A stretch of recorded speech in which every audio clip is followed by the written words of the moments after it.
He's just playing around. I'm doing my job. I have to go to bed. Okay. What am I talking about? I'm just talking about creating BSD rootkits. This was my 2-year project. It's not, but I got stuck with pfSense, and now everyone thinks I'm the BSD guy, but I don't know what I do.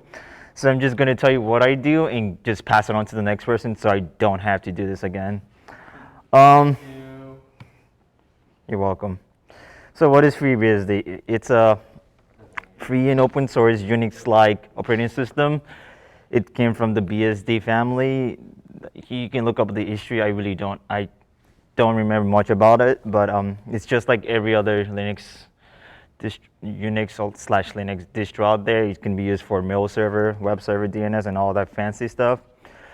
But I think for most students at RIT, you probably know FreeBSD as pfSense because pfSense runs on BSD and it's not fun. If you want to read some C code, whatever, if you're that kind of person, it's open source, so you can just read it like I did for hours. Rootkits, there's 2 versions. There's the Userland and the Kernel land. The Userland is more portable because you're not doing like really editing the syscalls and all that stuff. So it's easy for you to make a Userland rootkit is portable. You can use it multiple different versions of the OS, which is good. But it's also easy to find, which is not good if you're trying to hide some malicious traffic and all that kind of stuff. So it does everything a rootkit can do. It can change, it can hide processes, hide files, and all that stuff. But if they find it, you pretty much just lose everything. So, and it runs as an unprivileged user, so you don't get that fancy part. So the kernel mode, well, it's again not very portable because if some OS, FreeBSD, decides to change one function signature from just a minor update to another one, it just messes it up and it's not fun. But you get things like you get to be root. You get to have privileges as root. I think that's the right word right there. And you get to you get to interact with the hardware in a lot of the pretty much the kernel code, which is cool but also dangerous because if you don't know what you're doing, you can crash the VM, which I did multiple times. Yeah. So how did they begin? Like I said, it started from IRSec. Yay, egg team. I was late to pick my what OS I wanted to do, so my dear friend Philip decided to give me pfSense. I was like, what is that? It's like it's some networking stuff. I was like, okay, I'll look at it because I thought it would be fun. Like I knew a little bit of Linux, so I thought it's going to be easier, but it's not. So I got on there, I looked at the boxes, I was like, okay, this is going good. But what my job was, again, to secure the pfSense, no clue. So I just sat there looking at logs like I know what I was looking for. But I didn't know what I was looking for. So that's me right now, just looking at logs like I know what I was looking for. And just because of that moment, I got stuck with BSD for the next 2 years now. And yeah, and after the competition, I heard about the rootkit they had on it and what cool stuff it does. I was like, oh, that's cool. What if I write my own version? So that's how I started with all of this. And this is just a random one. I just want to show this beautiful picture of Philip just smiling. We were like first. Yeah, we were first. So look at that face. Okay, next. So this was the rootkit that was used at my IRSec. That was I'll say 2018. Yes, 2018, and it was created by Joe. I believe this was the first BSD rootkit for our RIT sec competitions. So it was not the best, but it did what it had to do at the moment. So it was able to hide itself and also hide processes and ports based on what the client is trying to connect to. So the server listens on port 888, and the client, well, obviously the client has to connect to that. So this rootkit hides that port and every processes that it creates. So who's texting me at this time? Why are you checking your text messages, bro? Because it popped up right there. Don't text me. So yeah, it's also open source now, so you can go over to that link and you can read it. It's pretty easy to read. And there was the toolkit, which was used. This was the first one I made with someone, Ali, and this was supposed to replace that and so on. And it's still closed, it's private, and the code base was really nasty because we were testing a bunch of different features, so we just had it literally everywhere. It was just not good to like publish. And its main function was just to be a keylogger. And it did that successfully. Yeah, it did that successfully. I thought it was something else. Oh, also it jacks the ICMP syscall, so every time we ping you, we had a special payload, and the payload is our command. So when the kernel, the rootkit gets that ICMP packet, it reads that payload and runs that command. So it was cool, but it also sometimes breaks, so I did not want to use that during competition. So I decided to just delete all of that and start again. Start from the ground up, nothing, just why not? So again, it's not really new. It's just taking all the feature from Dadanson and Torkit and just mushing it to one place, so we don't have two different rootkits, and install it on one BSD box and just breaks everything. So we just want to have one in one place. So I had really simple goals, was just to work at least for FreeBSD 11 and FreeBSD 12. At the moment, it works for just 12 and above, hopefully. And it hides files with a special name, and it does keylogger. That's from the Toolkit. And the new feature that in this one would be it hides the content of a file that's between two special tags. So again, the next line was reptile is a big inspiration. So if you look at the reptile source code, it hides any. So if you have a file and you have a tag that says reptile and put your text in there and close that tag, it's not going to show you what's between those tags. So I thought that was pretty cool and tried. It's still a work in progress, but I'm trying to implement that feature into this toolkit. So it should be big brain if it works, but I doubt it, but I'm hopeful. And it's called, drumroll, it's called Azula. Mainly because she was a badass and BSD's, yes, I can't say the word right now, but I made it open source now because again, I'm pretty much done with this, with BSD, so if you want to help, you can go there and just contribute and we'll work on this together, but it's not going to be my main project. I'll just do it when I want to, but it's there now publicly.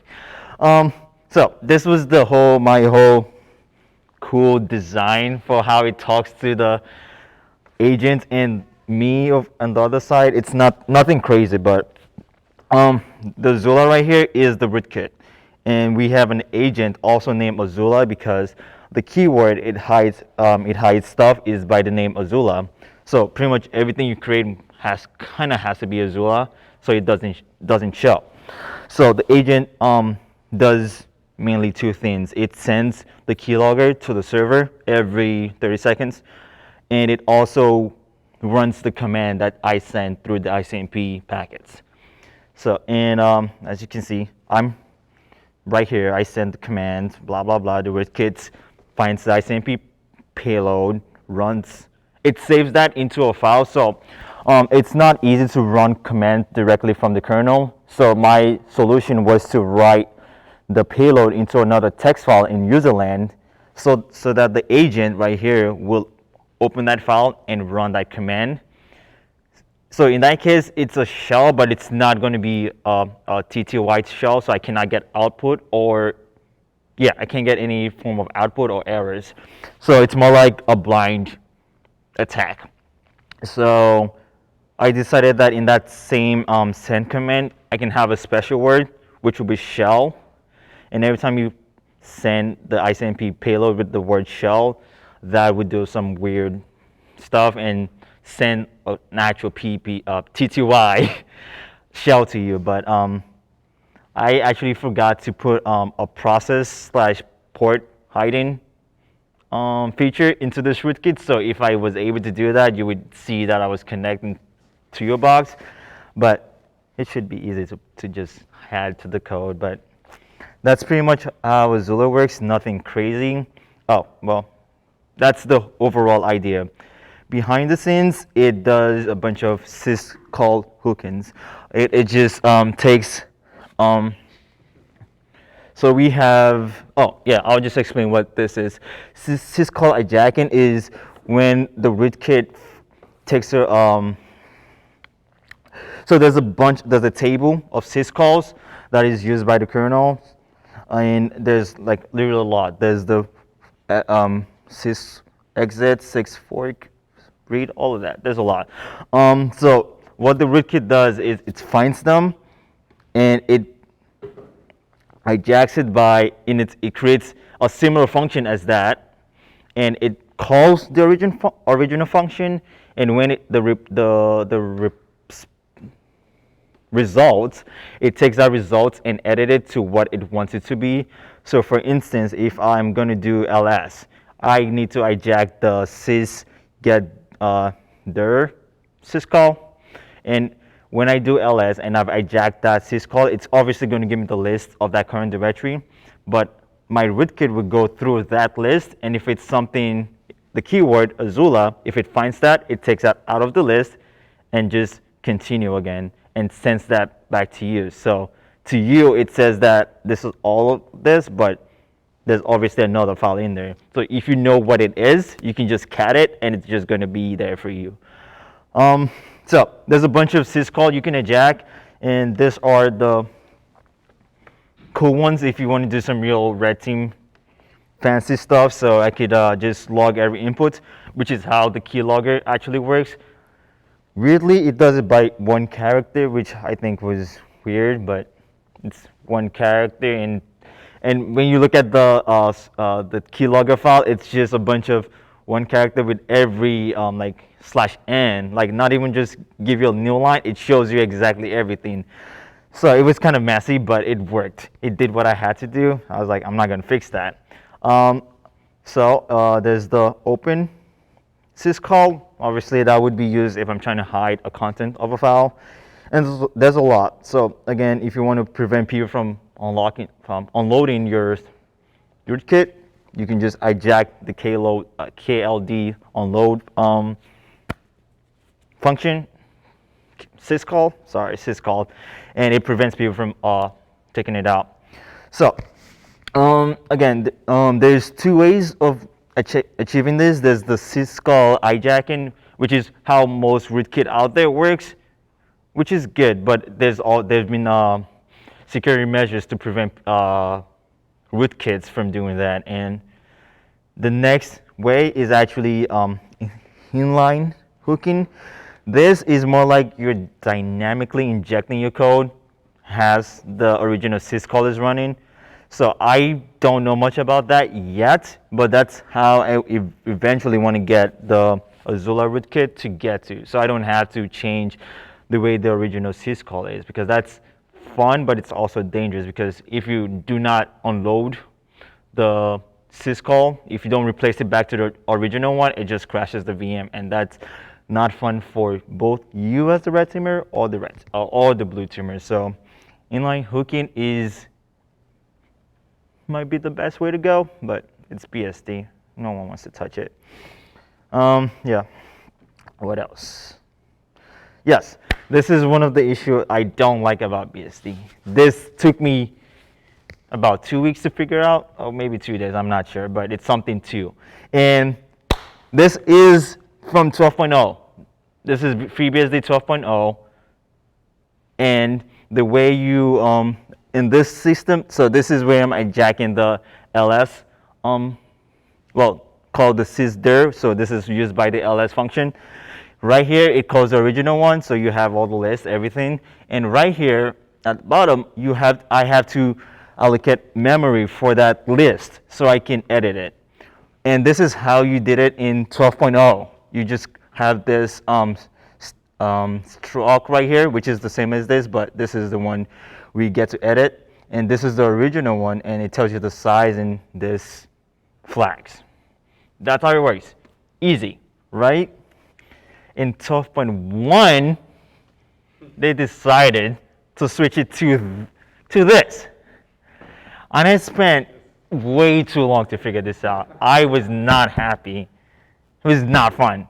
So now, instead of having the destination or like where you want to save that on list of results, like inside like before, now it's like a regular variable, which makes sense. But I don't understand why you do this from a 12.0 version to a 12.1.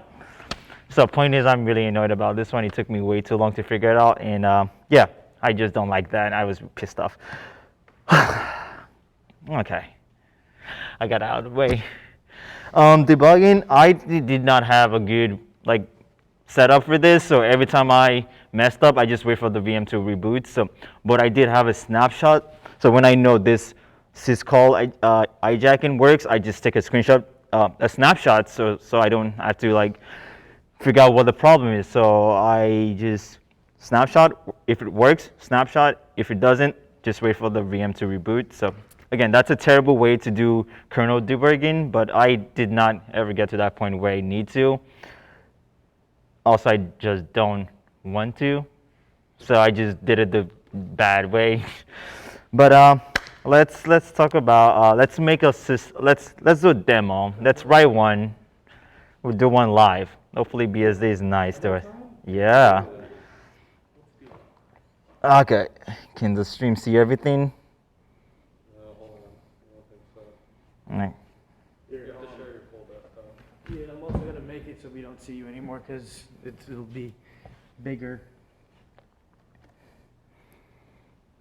Whatever the Zoom call is on this brick. Do standard.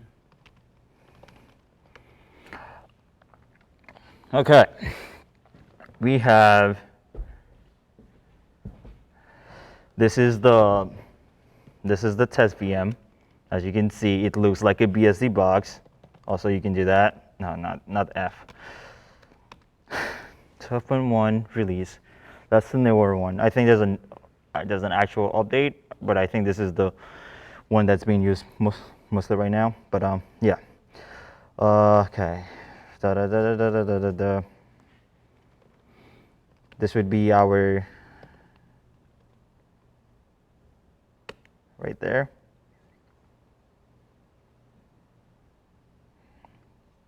Let's write some C code. So I have the template of how the rootkits, the rootkits usually look. So they have the load function, which is equivalent to the main function, and you have to have the mode, which is module, load, module, unload. So you have that, and at the bottom is if those two doesn't work, you just peacefully exit. So this is just to tell us if it's loaded or not, all that fun stuff. This is a bunch of stuff you kind of need, but you can read that up later. So for this demo, we are going to inject the makedir syscall. So every time you make a new folder, it's going to just say something. So let's do some live coding. Okay. So first thing we need to do, I gotta get ready for this. So struct, this is, if you read the FreeBSD source code, the makedir has a bunch of of its own arguments. So you have to have that. So that, and I call it UAP. Then you pass the arguments. So whatever it's passed from the user, which is this part, we just want to pass it again to this one. So UAP struct. I'm definitely writing this from memory.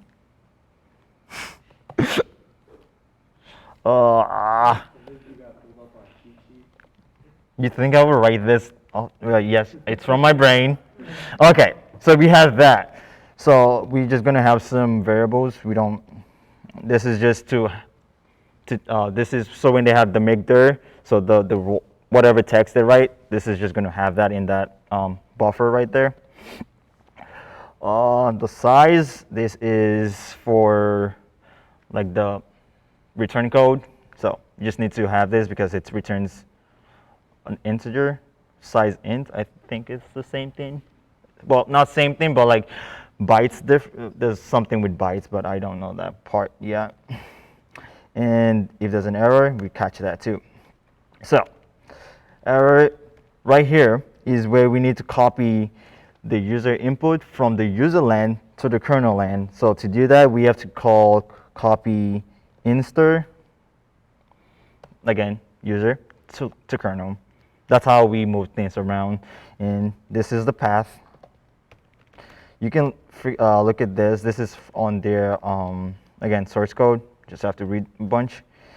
Pass that in 255, same as the buffer we give it. And this would be where the result code gets saved. So just do some error coding. It's not, okay.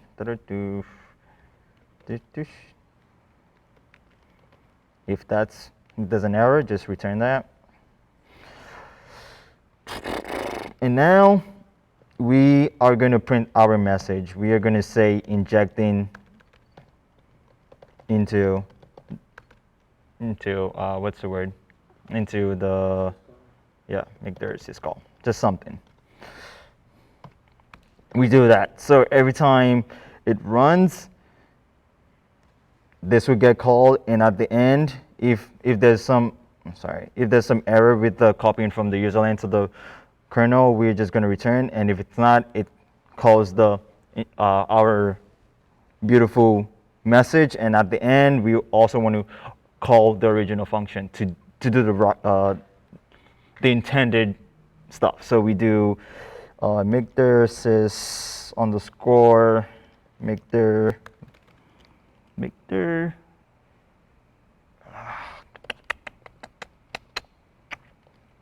syscall args. Okay. So what's up? So what you're doing here is you're capturing the arguments at the top, running your own stuff, Mm-hmm. and at the end You run the original one. you pass like the original thing. Yes, because in this case we're not doing anything malicious really. We're just we're saying before you run the original one, I want to say something first. So we take everything it's needed by the kernel, which is the arguments, the buffer and all that stuff. We just take everything, then we do our stuff and just give it back to the kernel to do whatever. This is syscall function hooking. That's what this Yes, this is how BSD. This is how you can do system hooking in BSD. I believe it's similar to the Linux ones, but it's different, but similar. I don't know how that works, but yeah. Okay, so now that's it. This is all we're gonna do, and we save this. You always need a make file. This would be what the output is gonna be, and the input file. So what we just wrote, and this is needed. I don't know why. I did not want to look at that up. So I'm just gonna copy this over to the BSD box. So now it's there. Here we go. Oh wait, we forgot one more thing. We need to call it. We need to replace it. So when you have your function, you have to do this, which you're telling the kernel that you want to inject this syscall, the make there. You want to replace it with our own hook, the one we just made. And if you want to return it back, you usually do this. This is how you do it. But for some reason, this line exactly crashes the VM, so we pretend like we don't need to take it out. So just pretend that's there and it works. I don't know why. I don't want to figure that out either. So just to go back and just replace it. Okay. Just do make. Voila. It does a bunch of weird stuff. I don't think that's needed, but here we go. So when you do the make, it gives you the what? No, I think it's an object something. Yeah, it's a binary, but it's KO, which tells it it's a kernel module, kernel module. Yeah, that's the stuff. And to inject to load it, you just do KLD load, and you do, in this case, mk.ko. And when we see this, we know this is successfully working, right? Yay! So let's make their Enzo. Let's go. Voila! We have successfully injected our first syscall. Yay! But I'll show you if I'm just gonna bring this up. Because I did not replace it back, if I do kload stat, it tells you all the installed modules. So again, remember I did not successfully replace it. So if I do kload unload and just make there, did it work? Oh my God, it works! It works!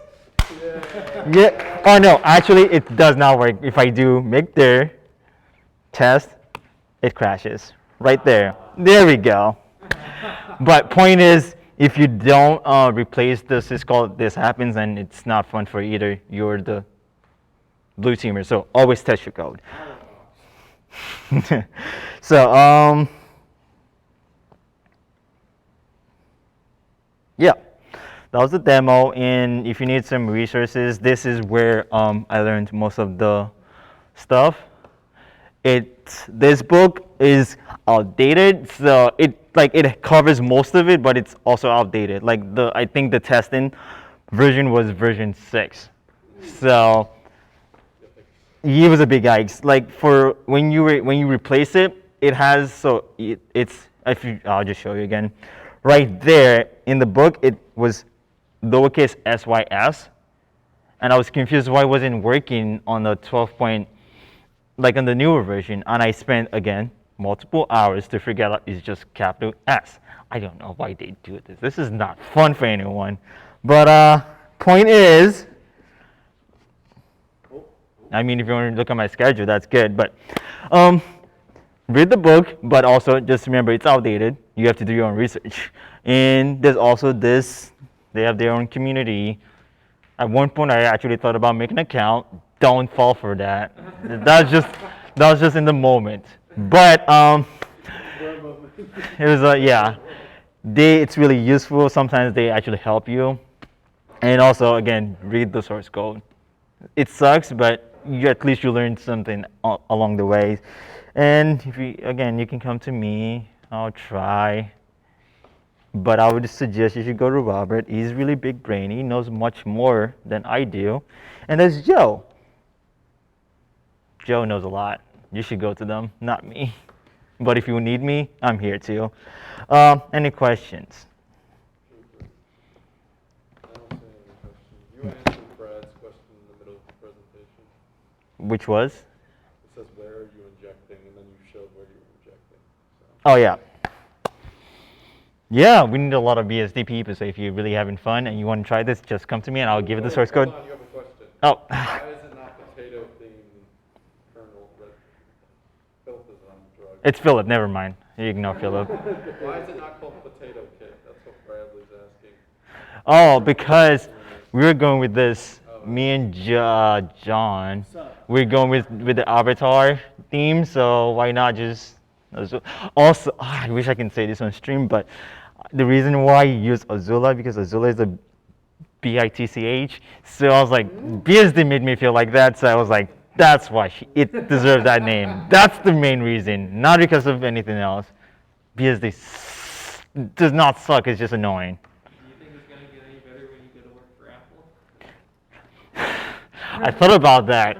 I realized it was also BSD. Dummy. Alrighty, But it's fine. I would survive. Yeah, I have to. Okay. Thank you. Have fun. I have to sleep. I'm not kicking you off.